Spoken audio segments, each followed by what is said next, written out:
Well, welcome to day 3 video. This is for Wednesday, March 25th. I had a request for two of the problems, number 12 and 16, so I'll do those two.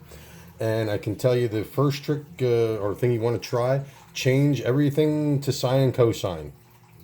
And then you'll either add add fractions by getting a common denominator, multiply by the conjugate, or and always keep in mind the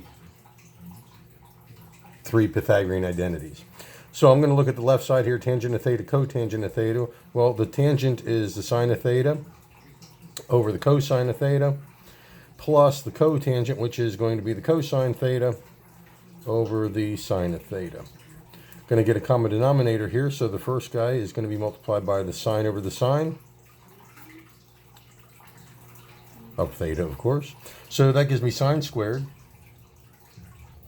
of theta over sine theta cosine theta,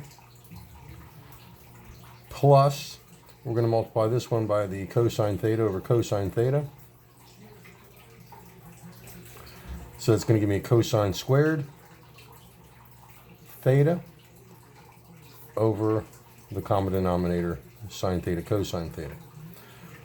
Adding these two together, I'm going to get sine squared theta plus cosine squared theta over the single common denominator sine of theta cosine of theta.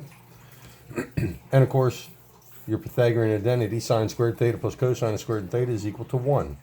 So that's 1 over the sine of theta cosine of theta.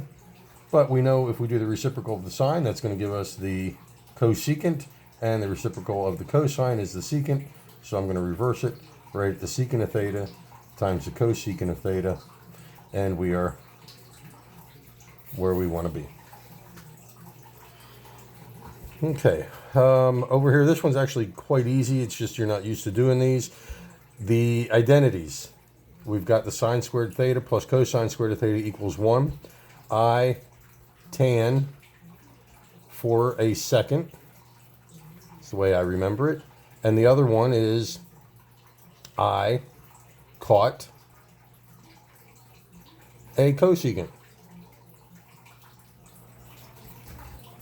So 1 plus the tangent squared of theta is simply going to be the secant squared of theta. So I got cosine squared theta times the secant squared of theta. But the secant squared is just the secant times the secant, and the secant's 1 over the cosine. So that's 1 over the cosine times 1 over the cosine, or basically just 1 over cosine squared of theta. And as you can see, your cosine squareds are going to cancel out, leaving you with 1. Nice short video. That's all there is to it. Keep practicing. Just keep trying something. We're going to continue on this same page. I'll put that up on Google Classroom. And please feel free to ask me more questions. And I'm pretty impressed with how all you guys are working. Thank you very much. And hopefully it won't be for long.